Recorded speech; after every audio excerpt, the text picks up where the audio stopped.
All right, let's get rolling. It is 10:32 a.m. Eastern time, and this is Dean Smith with HPRCT, and I want to welcome everybody and thank you for taking the time to join us. Today, we are going to spend some time with Gil Crosby. Gil's the president of Crosby Associates, and he's going to speak a lot about planned change, and his insights. And Gil, apologies if I paraphrase this wrong, and you can obviously correct me, but talk about planned change and your insights and learnings and applications from the Lewin Situational Leadership Model, which I think will be great. And I think it relates to a lot of what we focused on, certainly in past conversations with HPRCT, and definitely applies to a lot of the work that many of us do day to day. So I'm looking forward to it. I also want to thank Gil for 20 years of service with HPRCT, so really that translates, Gil's history has been presenting with the organization for 20 years. And I think it's 6 or 7 times that you've led conversations at conferences, Gil. So thanks very much. And I look forward to the conversation that we have. And as always, everybody, we want to make this interactive. So feel free to chat in the chat box with your questions or raise your hands or just jump right in. And with that, Gil, it is all yours. Thanks, Dean. Yeah, so one thing that happens when I turn on slides on Zoom is it's hard for me to see the chats unless I remember to run my cursor down to the bottom of the screen, and usually I'm too wrapped up in what I'm doing. So if you happen to notice people asking questions, let me know. You got it. There's also a hand-raising function. I imagine most of you are all skilled at Zoom by now, given our current circumstances. So it's a pleasure to be with you. My last time with HPRTC was 2015, and my first time was 2001. So I was going to be at the 2020 conference, but we all know what happened to that. And I've been learning things, so it's been fun for me. I actually am 61 now. Somehow time has gone by, and I'm into that 6th decade. And only in the last few years, I started to learn a lot about the father of my profession, Kurt Lewin, who really is the source of organization development, my profession, and really the first scientist of change. So I'm going to familiarize you with some of his theory and methods, and you will realize you've already been exposed to him some. But one thing that happened was over the years, I was actually trained in his methods, and I was doing them, but I had never studied them carefully myself by reading his material. I had gotten it secondhand from my father, for instance, and who began had his first exposure to Kurt Lewin's methods in 1953, and made a career out of organization development.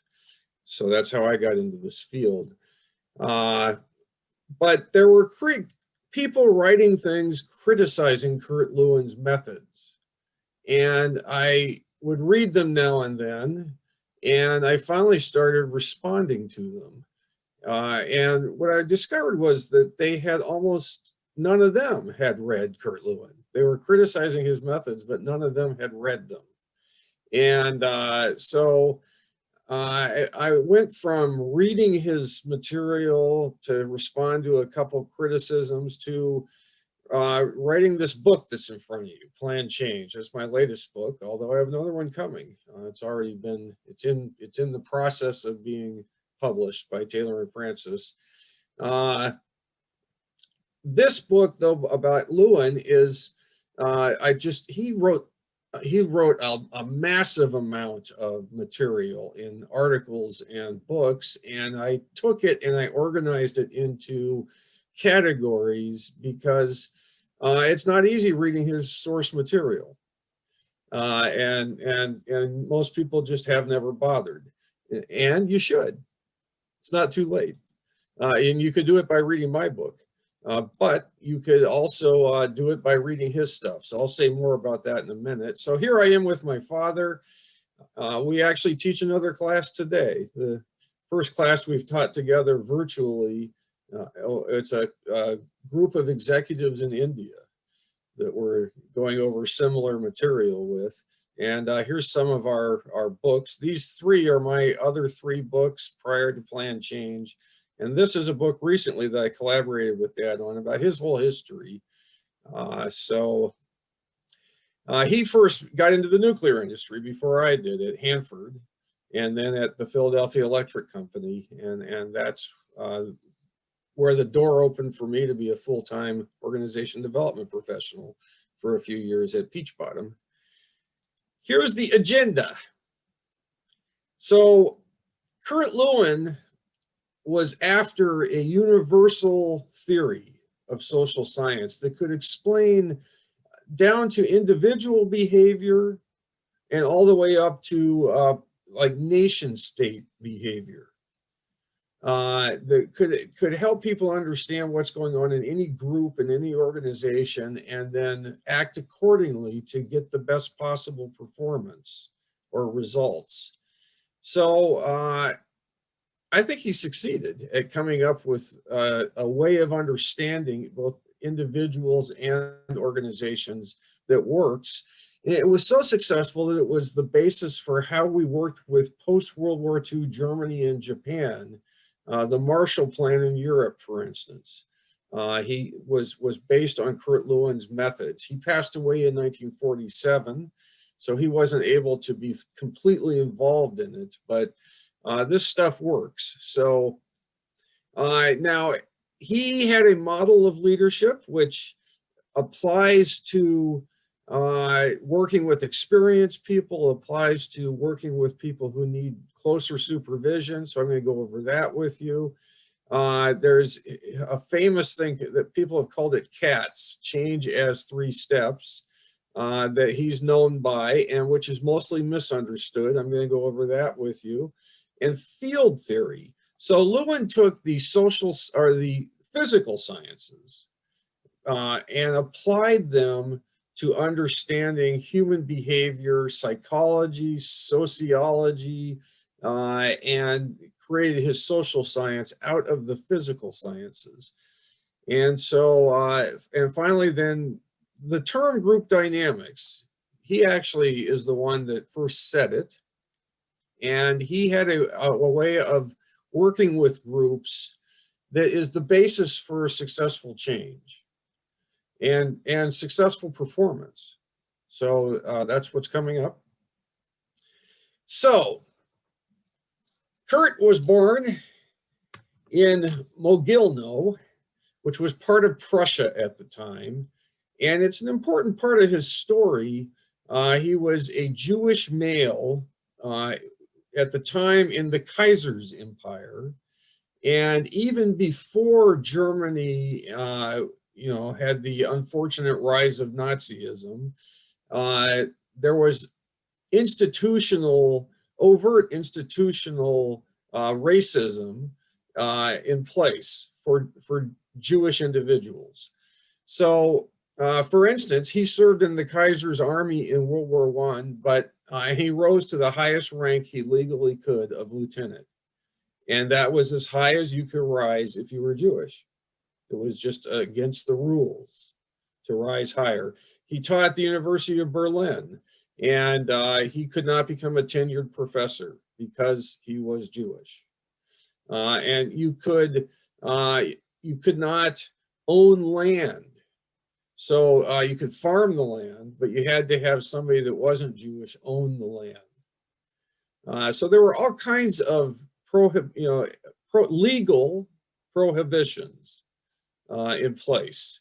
And so he studied minority relationships, which was part of why, which is related into his social science, as we shall see. He escaped in the 30s to the US because he was a professor. And so he was able to get over here. He had already taught here. It wasn't easy to get here in those days, even if you were persecuted, which clearly the Jews in Germany were. So that's all backdrop because it fits into his way of understanding human beings and their behavior, which I'll get back to. It also is pretty relevant today as we deal with things like racism and sexism. So this is theory that applies to organizational performance, but it also applies to many different social phenomenon and how to advance. He called his theory, the way he arranged it, as training, action, research, as a triangle. Always there was training. You trained people in how to understand interactions, for instance. Always you were trying to get something done. You didn't just do research for the sake of research. You did research for the sake of learning, yes, but also doing. And so he was committed to combining research, academic research, with social action and organizational action. And part of what he came up with was that you can have an approach like his group dynamics approach, but the actual, if you want change to work, the people who are in the situation need to be able to think for themselves and come up with their own diagnosis. It has to be done locally. That's what he means by locally. So part of the actual change formula is that each work group, when I work in organizations, is doing their own assessment of their functioning, how they're functioning in relation to the rest of the organization. They're coming up with their own hypothesis about, well, what do we need to do different in order to function even better? And then they're doing their own experiment around that. And so that it's happening at the local level. It's not just the management trying to do the thinking. And so that's just how Lewin would approach social issues or organizational issues. He was the first to take scientific processes and apply them to process improvement. So you see that spiral up there, plan and do, basically, and then assess what you did. And so you've seen a whole bunch of versions of this come out over many years, but this is the foundation of it. Is that, of course, you plan, then you implement your plan, and then you assess the results, which is often not the step that people give much attention to. They usually have moved on to whatever else they're implementing before they assess the results. So it's a spiral. So Lewin's research, everything he did, he put in research around it, research structures. And so this is his beliefs about leadership, and what he called the democratic style of leadership being the most functional style in terms of getting results and morale, high performance, high morale. And the other two styles that he identified are styles to avoid, not to do. So it's not that this is a continuum where you might do one at one time and do the other at another time. That's not what's meant by situational. The democratic style adjusts based on situations. These other two styles are mistakes. So let me say more about that. He, in this case, in Iowa, the University of Iowa, he had for years a program going with after school activities, mostly for boys, but some girls, where they were doing research. The parents knew, but the kids didn't. It was a research project. And these 12-year-old kids were making masks, paper mache masks. One group would have a leader with the authoritarian style. One group would have a leader with the democratic style, and another would have the laissez-faire style. And at first, really, they just started with authoritarian and democratic. Lewin didn't realize this other style even existed when he started the study. So the authoritarian style group, the leader would say, okay, you're making paper mache masks. These are the materials. You need to get to work. You and you, you're going to work together. You and you, you're going to work together. So let's begin. And if the kids asked questions, the authoritarian leader did not respond. The authoritarian leader didn't give much information, so that when the kids completed a step, they'd have to turn back and wait for the authoritarian leader to say, okay, now here's step 2. And so in that circumstance, the kids would produce a lot while the authoritarian leader was watching. But part of the structure of the study was that the leaders would get up and walk out of the room unannounced. And they had another adult behind a curtain taking notes. And so when the authoritarian leader would get up and walk out of the room, the kids would stop working and would start fighting with each other. So they were not productive unless they were being directly supervised. Now, they rotated leaders so that the kids would experience the different styles. Each group experienced all the different styles, and they would all respond the same way to the leadership styles. So it wasn't the kids, it was the style that was leading to the outcomes. Now, the democratic style was supposed to say, look, here's what you're going to do. Here's the materials. Now, you've got some options here, different materials you could use. You've got, you can choose which kid to work with. Let me know if you have any questions. And so it was a very different, there was structure. And yet there was also more freedom to choose the kid, freedom to choose your workmate, freedom to choose the materials, freedom to ask questions. And so that's how it was supposed to be. But in the first year of the study, the Democratic leader just sort of sat there and said, here's the stuff, get going. Let me know if you have any questions, but they didn't really give much guidance.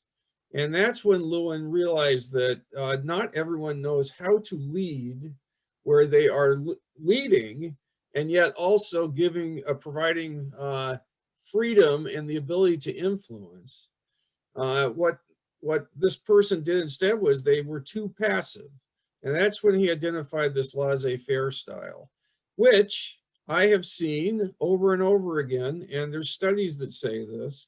This is what many people do when they rise into supervisory positions. They just are wishing and hoping that everyone will just act like adults and get their jobs done. And so they don't give enough direction. They don't want to monitor. They don't want to be the boss. And so many people are too passive once they're in a position of authority. So if the group, so he worked it into the study and they were rotating through. When that leader got up and walked out of the room, the kids would do almost the same thing as with the authoritarian style. They would stop working, which they weren't being as productive anyway. This was the least productive groups. They would stop working and they would start bickering with each other. They had a high level of tension. They didn't really have clarity about what they were supposed to be doing. And I go into almost every place I go, I find that some groups saying we don't know what the priorities are. And so they're stressed and confused and wasting effort, and there's tension between them and the leadership. Same thing going on. So the democratic style then is the only style where when the leader got up, walked out of the room consistently, the kids wouldn't even notice. They would just keep working. They were having fun. They were being productive. They knew what the task was. They owned the task. And so that was the route to high performance, low tension, high morale.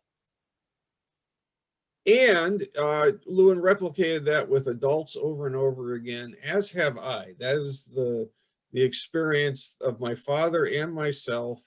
When you get the right amount of structure, and if you have highly experienced people, you need less structure.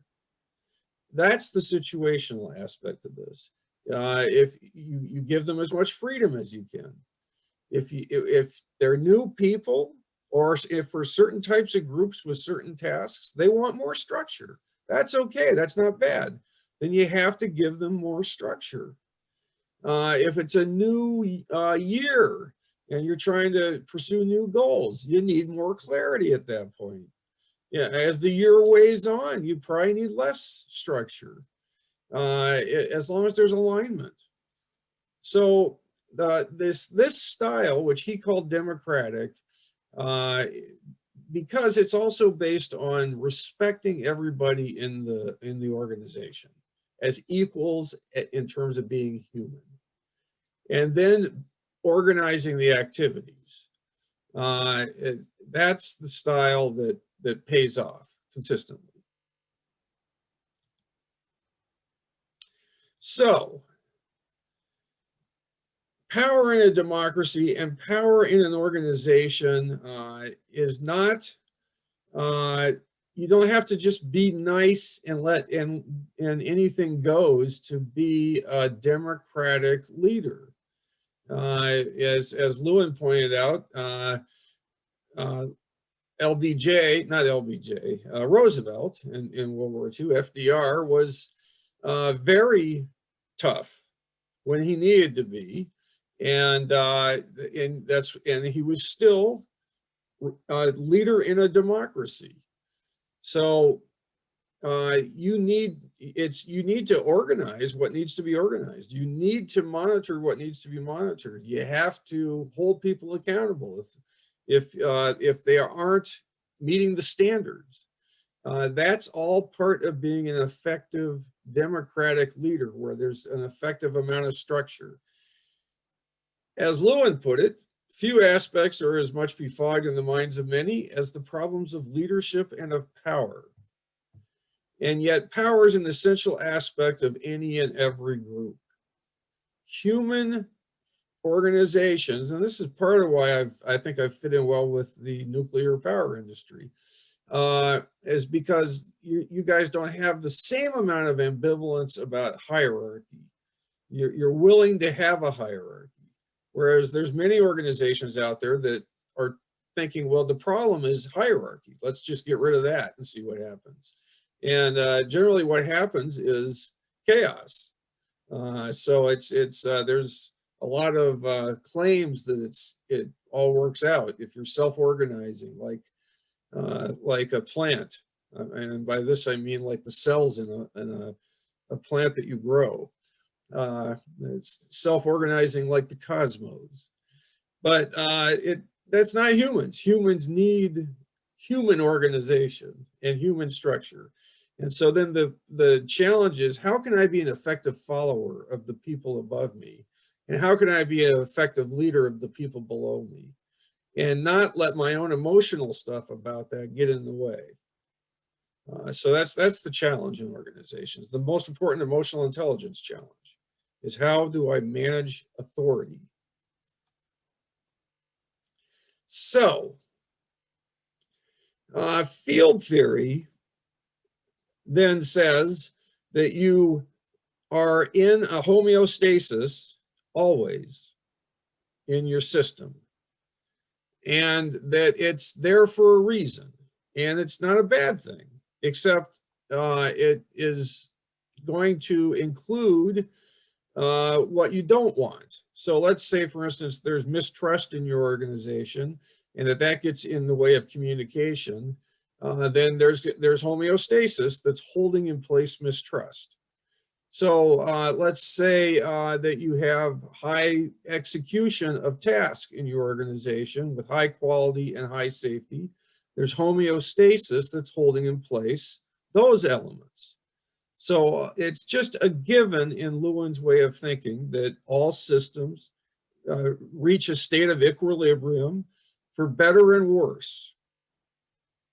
if you want to change, then what most people do is try to push in a solution or push harder and on people performing well.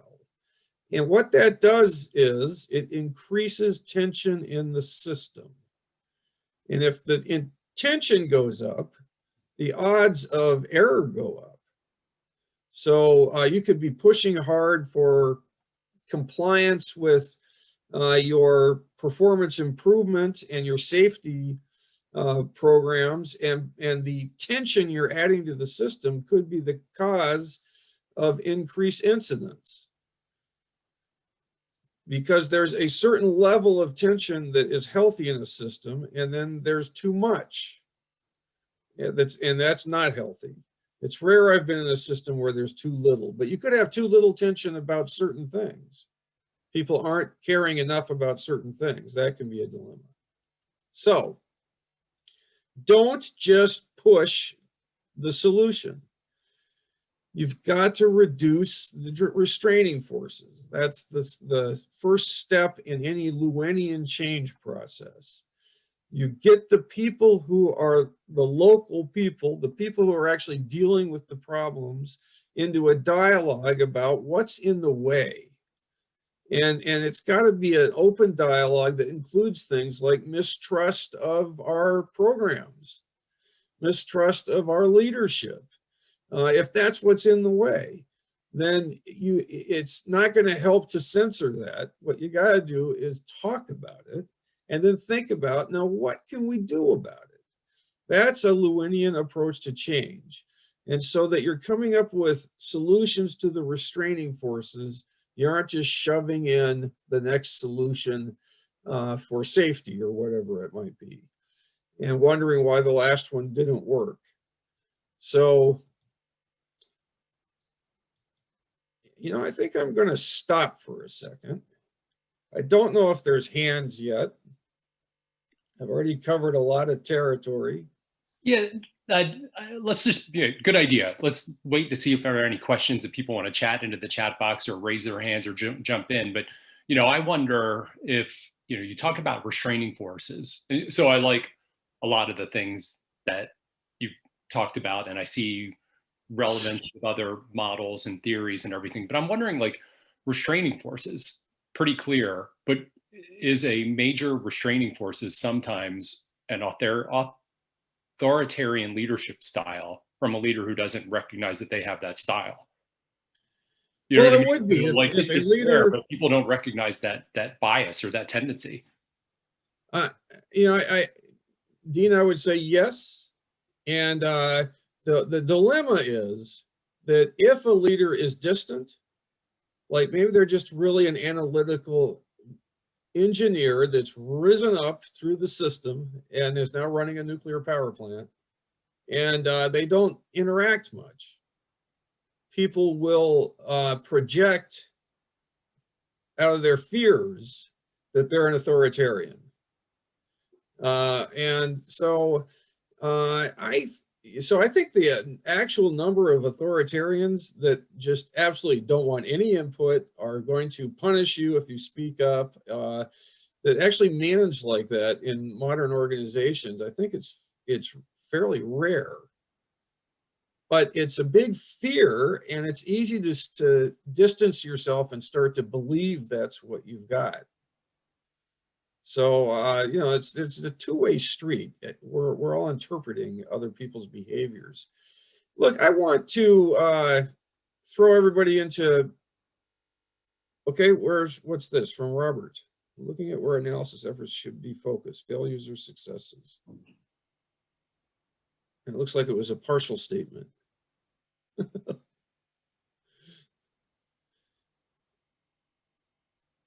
Yeah. So a couple of questions.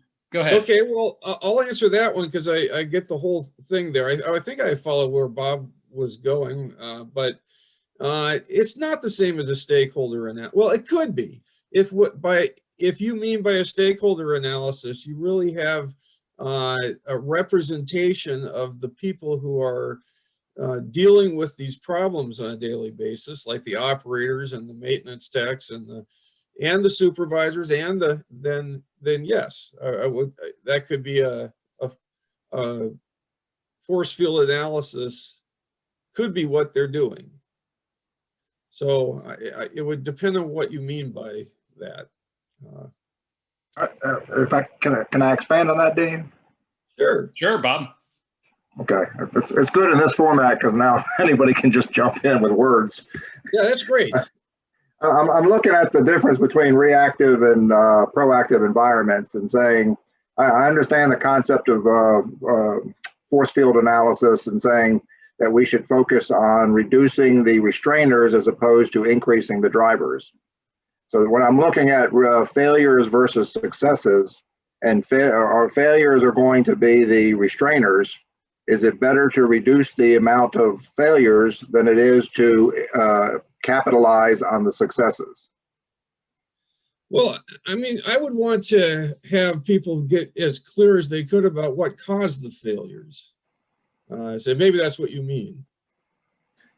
Yeah, but I'm bringing this from the safety realm because there are some out there that don't believe that the failures should direct your attention to the failures as opposed to there's many more successes to learn from.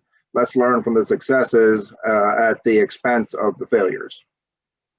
That's sort of like appreciative inquiry in the organizational development world. There's a belief that people drag themselves down by focusing on the negative. So the conversations should be orchestrated to only talk about what people appreciate. And I think you got to do both.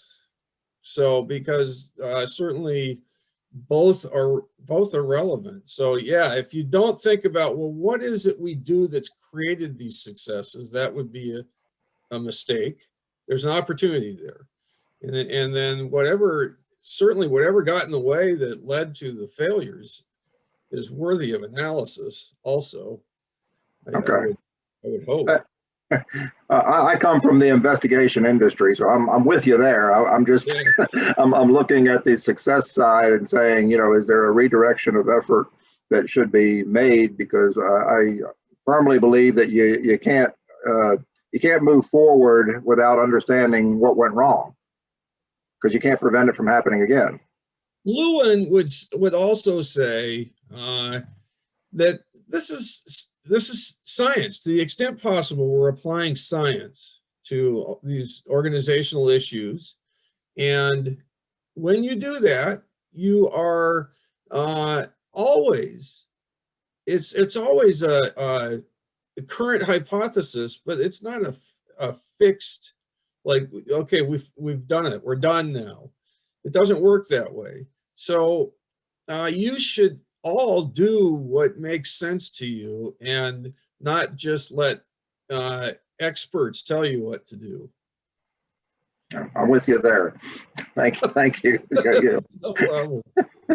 Well, look, thanks. I think I'm going to go back to the slides then for a few more minutes. I don't have too much further to go, unless anyone else has something they're burning to add there.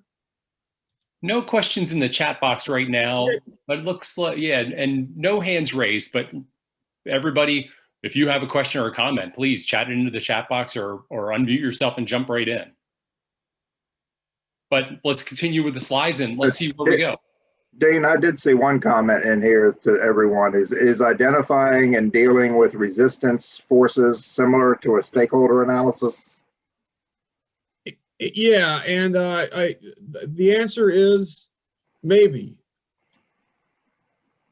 So it just depends on what you're doing with this, what you mean by a stakeholder analysis. But hopefully you're getting a representative sample of the people who are dealing with the issues on a daily basis, and they're looking at, and then if they're looking at the restraining forces, then the answer is yes.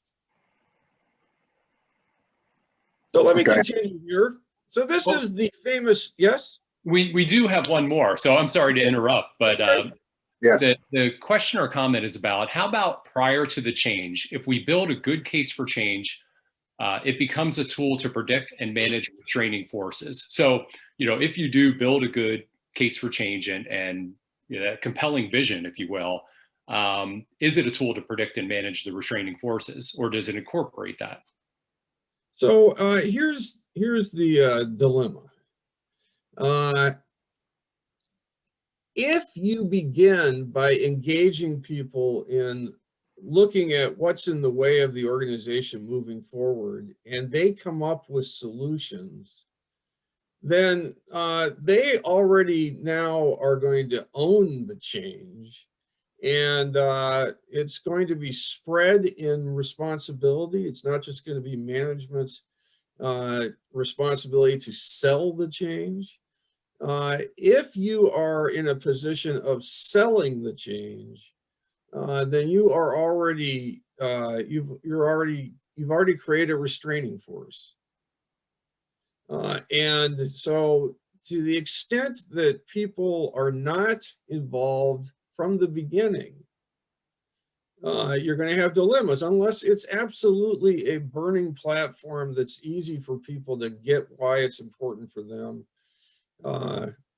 Then that's fine. Michelle Reed, yes, they may not realize they're authoritarian, absolutely.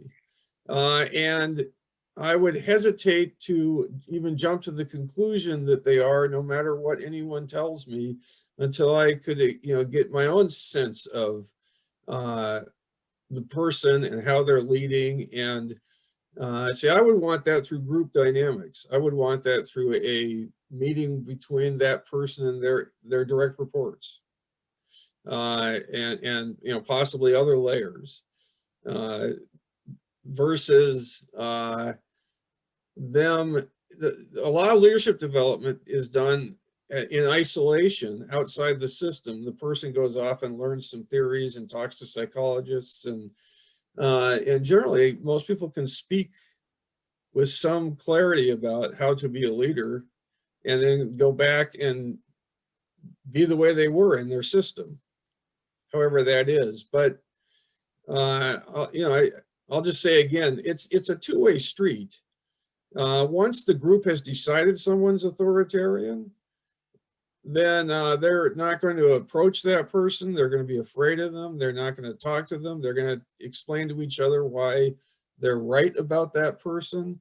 And I've worked in a lot of groups where people thought that about the leader. And then after they worked together with some help, they saw each other differently.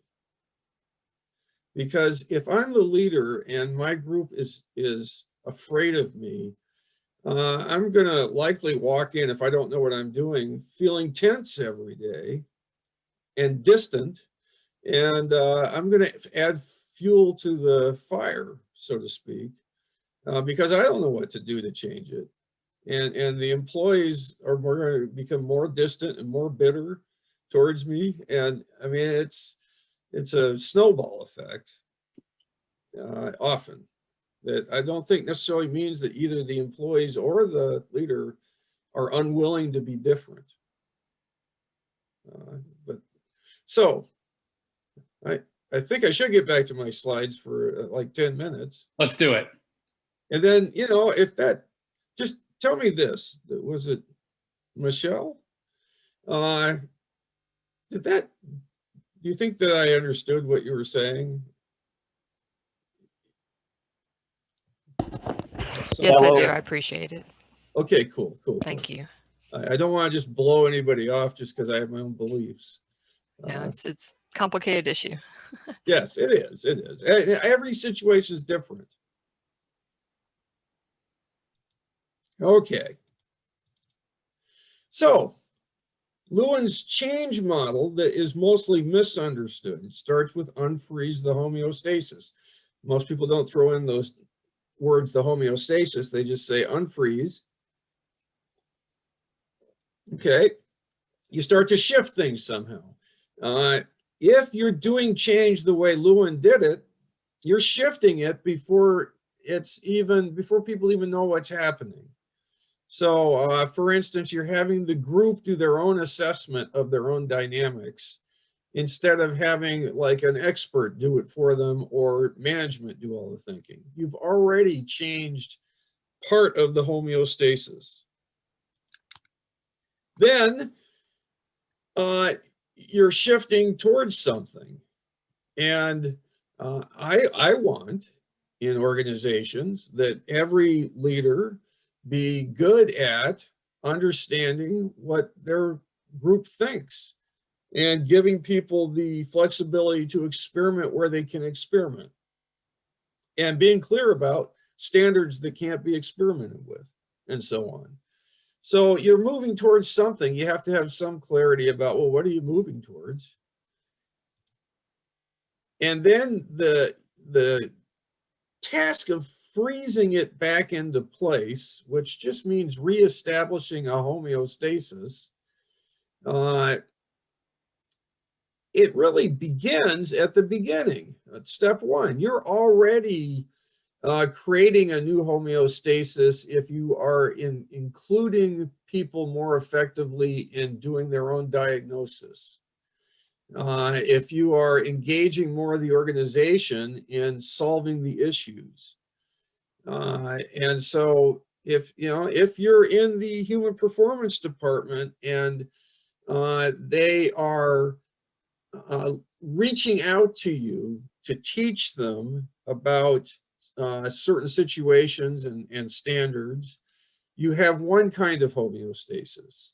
If you're in the human performance department and they see you as a nuisance and sort of like a cop, then you have a different homeostasis.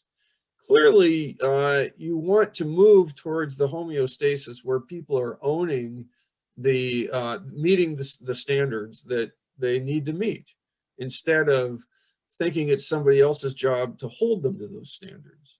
So those are examples of unfreezing, moving, and freezing. And there's different ways to unfreeze, but this is consistently how Lewin did it. The US government during World War II, he wanted people to consume food differently. Mostly they wanted them to like keep the best meat for the soldiers, and so on, and to use the whole chicken, and to use parts that they normally didn't use. In the midst of all that, they had this thing about fresh milk, and so but Lewin always did studies like this. So if you try to convince people through lectures, then the odds of them actually changing are low. That's the bar on the right.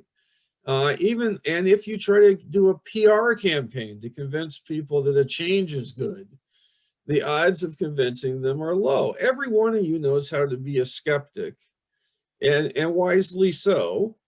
And if you're thinking, even if it's a mass campaign, but it's directed at individuals. So I'm hearing the information and then I'm thinking about it myself, I'm less likely to change.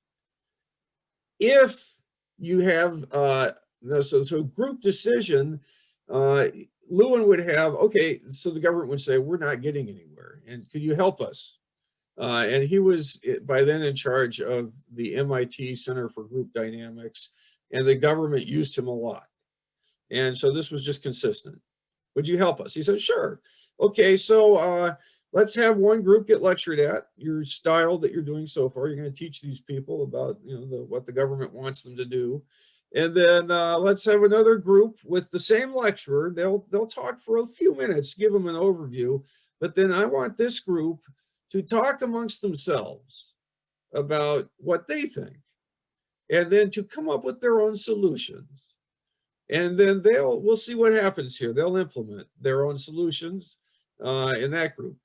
And so consistently with farmers in the Midwest, the government was trying to get them to change their irrigation practices. They would get in their suits, go out to the Midwest on a train, and give a lecture to the farmers who would chase them out of town with pitchforks. So then Lewin went out there and said, okay, so here we'll have one group that does the lecture and get ready to run, and then we'll have the other group, and those farmers talked amongst themselves and would go out and implement new irrigation practices. They use the expert information. This is really important for any best practice that you're trying to implement. You've got to let people think for themselves and come up with their own way of implementing it. If you just try to shove it down their throats, it's not likely to stick.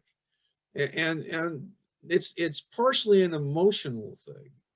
It's partially also, though, that the local people know things about their situation that the experts don't know. So that's group decision. It's here's a grid from an industrial situation where Lewin oversaw change, and again, the groups that had a chance to think for themselves about work processes. Well, you know, what would make the work go smoother? What's in the way of the work? And come up with their own solutions. They raised their productivity. And the groups that just did the same old thing in that case were the control groups. They stayed the same. So he was clear that behavior is a function of personality and the environment. So for instance, if a place has low morale, it's not because everybody there has a low morale personality. They weren't born with low morale. And so it's about the environment. And if a place has high morale, it's about the environment. And the most important variable is the leadership, how people are led. Now, this jumps all the way back. As you recall, Lewin was a Jewish male in Germany during the time of the rise of the Nazis. He was very interested in minority relationships and how that fits into all this social science. That's Mel Brooks, by the way, with his high anxiety. So one thing they say about the Jewish character is that there's, you know, high anxiety, that there's anxiety. Well, Lewin said, well, yeah, of course. Any group that has less power is going to have more anxiety. It's going to show up in different ways. But if you are in the minority, at least in terms of power, it might not be numbers. Women have been in the minority in this model. So that, and he called it being on the margin. Everybody that has less power in a culture is going to wonder, everybody's going to be slightly crazy, even the people who have power. If you're in the category like white male that has more access to resources, more wealth, more power in the culture, people listen to you because of what you look like instead of necessarily what you know, then you're going to wonder at times if you are being insensitive to other groups. At other times, you're likely to feel defensive at being categorized in a group. And it drives even the people who have the alleged power slightly crazy. But it definitely makes it so that people who have less power are wondering, did I not get that promotion because I'm Black or I'm a woman? Or is it because I need some other, is it me? Is it something about how I relate? Is it something about my abilities? How do you know? You don't know. And so you can end up guessing that it was because of sexism when it wasn't. You can end up missing some sort of ism when it's really there. It's just creates all kinds of questioning and self-doubt. And people also want to be part of the group that they are affiliated with by birth and by characteristics like gender. But they also want to be part of the group that has the ability to move up the hierarchy. And so they're stuck between worlds. And that ends up showing up in individual personality. So it's the environment affecting the personality. Now, really, the only solution to that in the long run is that we really have equality. So we got to figure that out, and we got to figure it out together, or we'll always have fighting and confusion between groups. And that doesn't have to be that way.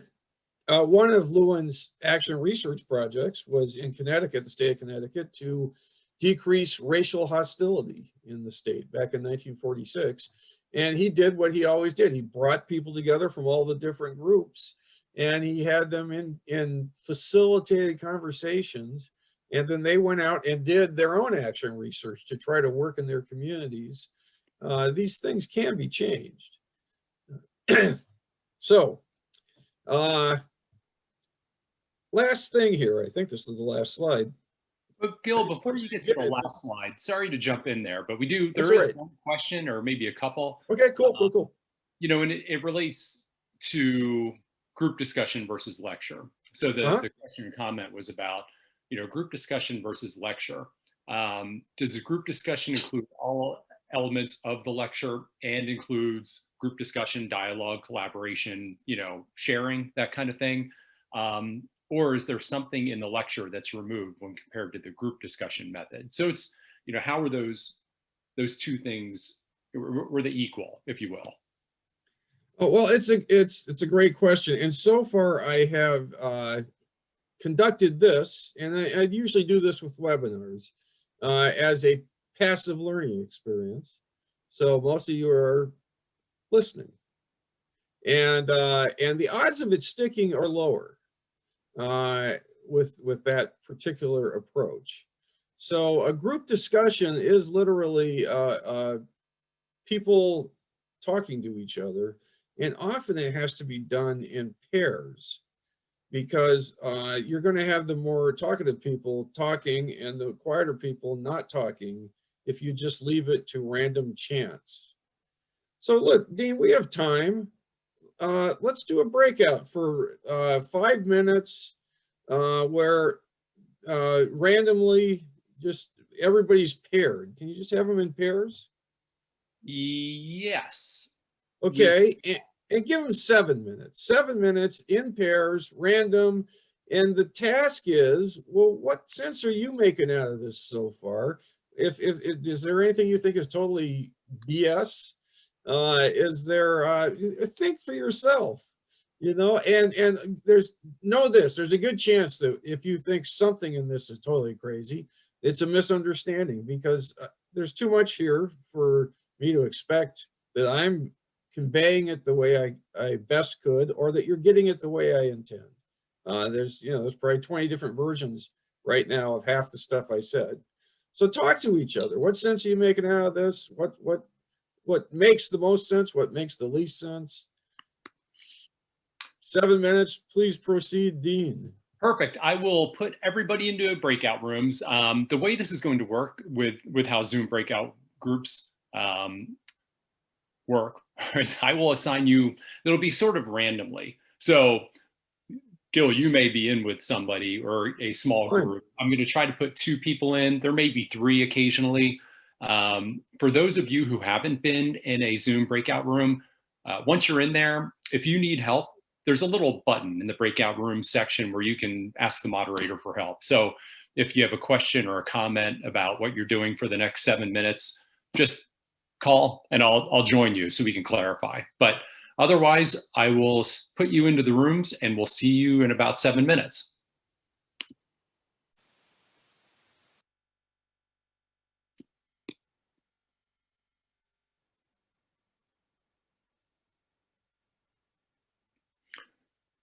Okay, it looks like we're slowly getting everybody back from the breakout rooms. So we'll just go into a slight holding pattern while everybody rejoins this main session.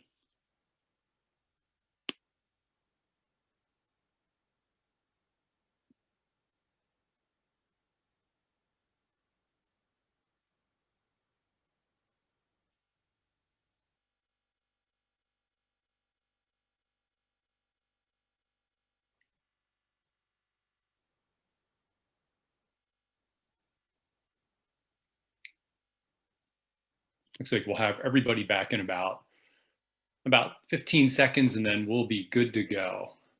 All right, so welcome back everybody from the breakout rooms. Hopefully you had a good discussion in there.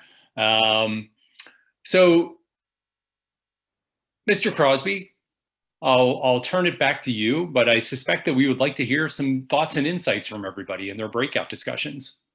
Yeah, let's hear one or two. We only have 24 minutes left, so there's a couple things I want to cover, but who's burning to say something? Actually, you know, one thing I'd love to hear is right before that, somebody said, well, group discussion, like, how do you do it? Maybe I'm loosely paraphrasing. And so I just at least did one thing that I would do with any group is get people talking in pairs. Mathematically, it increases the highest, it creates the highest amount of participation, at least for a moment. So what was that like for you? And is it making sense to you that that would be, you can do that in a room, of course. You don't, people can turn and talk in pairs. They don't have to be on Zoom calls. Yeah, so let's hear some feedback. Who wants to offer, you know, anything that you talked about in those breakout rooms about what makes sense, what, you know, maybe still is a little fuzzy, if you will. See if anybody wants to jump in. Or the experience of being in a breakout pair. Yeah. Is the other thing. That was a structural intervention. Just pause there. Someone's going to raise their hand. There we go. Bob Latino, what do you think? I'll be the icebreaker. Don't worry, Dave. Yeah, there you go. I had a great discussion in our group, and I think the consensus is that all of the principles expressed thus far make sense. There's not a contradiction of anybody that was in my group for it, but it's focused on theory so far and not practice. And some folks in my group actually have situations where the change is coming up, and they're seeking to say, well, how do I take this from the principles expressed now and actually put them into practice for my benefit of me and my corporation? Okay, well, that's fair enough. And there's, I mean, the general principle is that you let the people who are facing the actual work, hands-on situations, help think about what's in the way of improving it, not just help you implement a solution that you've already chosen, but what's in the way, what's causing the dilemmas that they're facing, and come up with solutions. So that general principle is how I would approach almost anything. But every situation is different, and I am more than willing to talk without charging you with any individual about their circumstances and the application of Lewinian social science to your circumstances. So don't be shy when this thing is over. If you want to do that, I'd be happy to do it. So that's awesome. Let's do three things here. Well, maybe more, but I can think of three. First one is I'm going back out onto the limb. Michael Petrosky, you had your hand up. If you want to jump in and ask the question or make the comment, we'd love to hear. There you go. Michael, you're unmuted. Go. Sure. It was a very similar comment to Robert's. It personalized what we're learning, and I could hear other people, what resonated with them, what they found out was useful to them. We talked about some application opportunities for what we're learning. One of the questions was, and hopefully we'll answer this before the end of the presentation, are people misinterpreting what Lewin is trying to say? Where do they miss the mark most often? That would be helpful. Thank you. You know, I would have to hear, if you suspect you're misinterpreting it, then I could answer specifically. what many people have done in the literature is say, well, you don't freeze things and unfreeze things. This is too simplistic. And they don't know anything about the overall approach. They haven't read Lewin, basically. So it's the changes 3 steps formula that gets rejected as if, without, I think, understanding. So that's the general critique. Yeah, and thanks for asking that question, Michael. And I have a quick follow-up, and Gil, then if you want to jump into the slides. So, you know, the 3 steps to me make some sense. One complexity, I think, could be, you know, if you want people involved early on to help, you know, formulate, discover whatever it is the actions are, you know, to help move toward change. They have to know that there's something they want to move away from, right? They have to discover that first on their own. So if we're all in denial about something needs to change, then what? See, I work with a lot of groups and organizations, you know, plants, where all we do is say, look, it doesn't mean you're broken, but every group is going to look at, well, what's in the way of, what could, you know, what's holding us back from being even better? And then they have a dialogue. They don't have a specific problem in mind. And each group has its own challenges that they are more than willing to try to address if they're given the structure to do it. So, so I don't think you have to have a specific challenge. Awesome, thank you, that helps. And if you do, then you can apply this to that. So, okay, well, look, I'm gonna finish the slides and hopefully we'll still have another at least 10 minutes to continue the conversation. I do want you to notice the difference between hearing from these peers in those 7 minutes and just sitting through listening to me, even though I'm extremely entertaining. But still a different experience.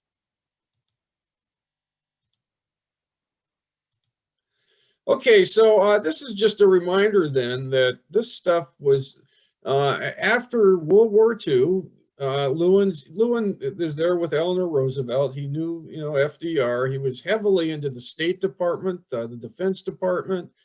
And one thing they wanted, and he wrote a lot about what went wrong in Germany after World War I.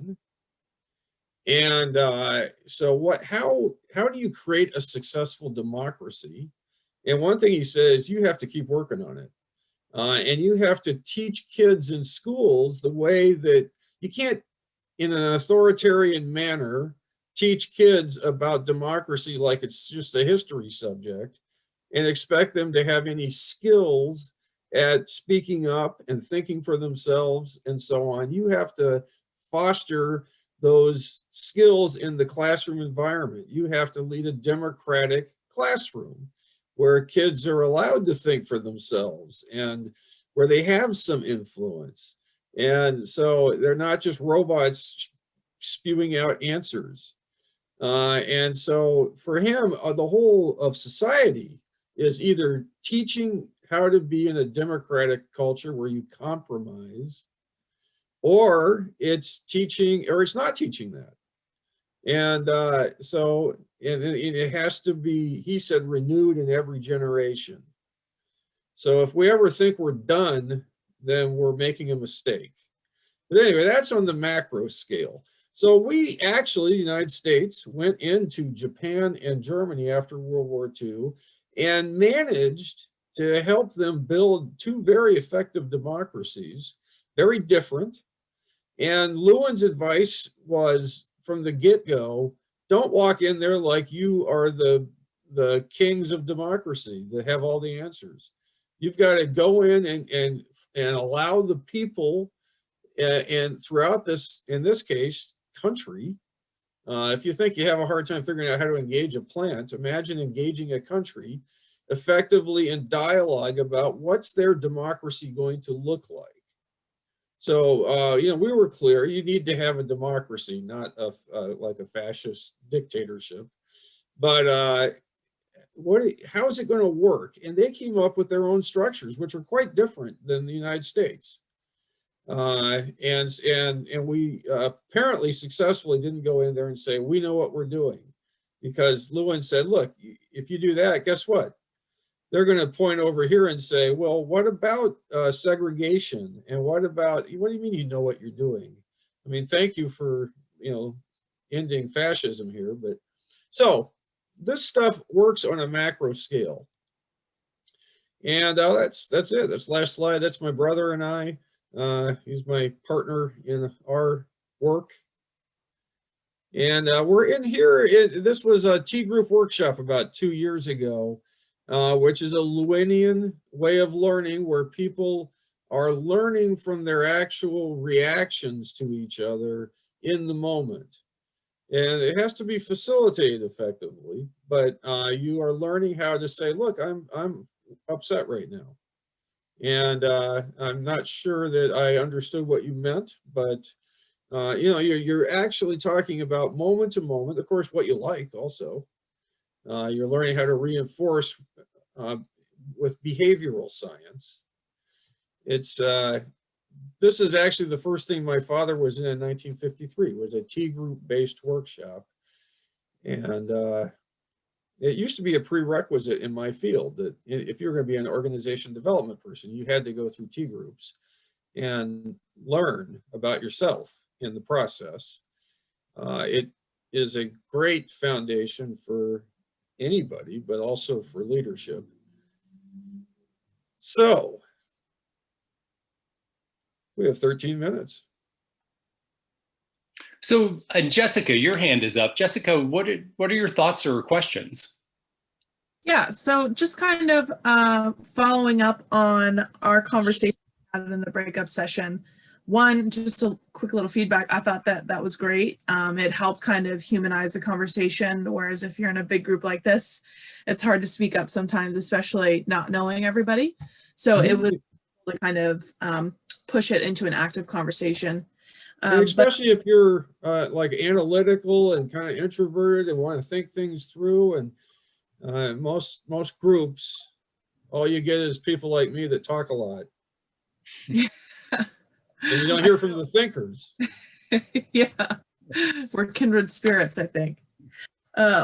So it was myself and Michelle Reed, and we focus more towards our reaction to the leadership styles and kind of enjoying the differences there and the descriptions of those. And then after the fact, and in your follow-up in this main group, I started thinking and questioning based on that model you showed where it was like a minority group and you're on the precipice. And I'm like, okay, so we're kind of, you know, I guess in that group. Is it because of our genders basically, and that we focus more towards the leadership aspect and our unconscious bias of assuming potentially that we would have to start there versus at the principles? We would have to start with the leadership, get them to believe in the principles to start the change. Or is it just simply a matter of our role and position not being in leadership currently? She's held leadership positions, and so she was like, oh, what kind of a leader was I?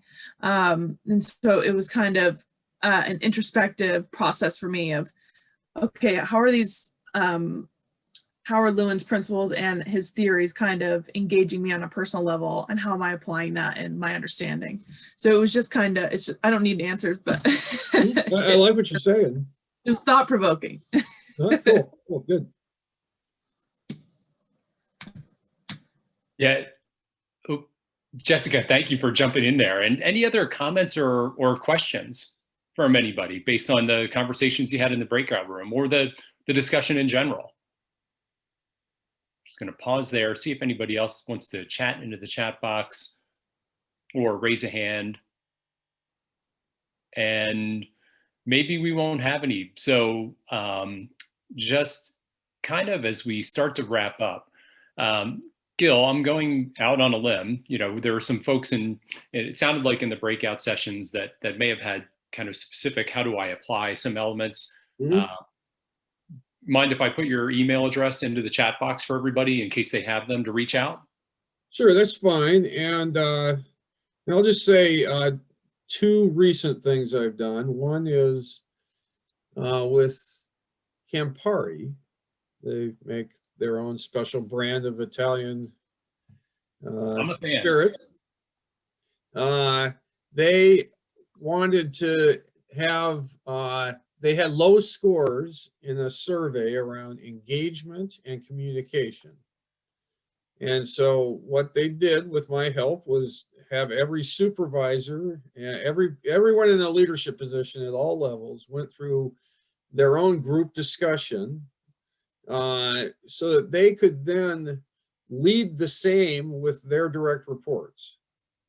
So soon after that, every team in the organization had a group discussion. So, and some things were universal, like how do we not use Zoom calls and drive ourselves crazy by making us in meetings all day long in this environment, and have better meeting structures. But there's many things that were just local. So people were solving things at local levels for their own needs in that group. And so it only took them like 2 half days, a half day where all the leaders went through the same process, and then a half day where they met with their teams. And they came up with all kinds of solutions and implemented them locally. It scares people because it's not a big management run change. And so it's harder to track in a way, except of course, when they get to the next survey, they can see if there's a trend. But there's so many variables. But that's one example. And then with STP, I was helping them figure out how are they going to do cost control for the next 20 years. And so they got a cross section of people in the room who looked at what's restraining forces. And they had conversations they needed to have that involved cross section of the organization. And they came up with a bunch of solutions, some solutions which management had never dreamed of. About like how they capture costs from contractors that after outages and things like that.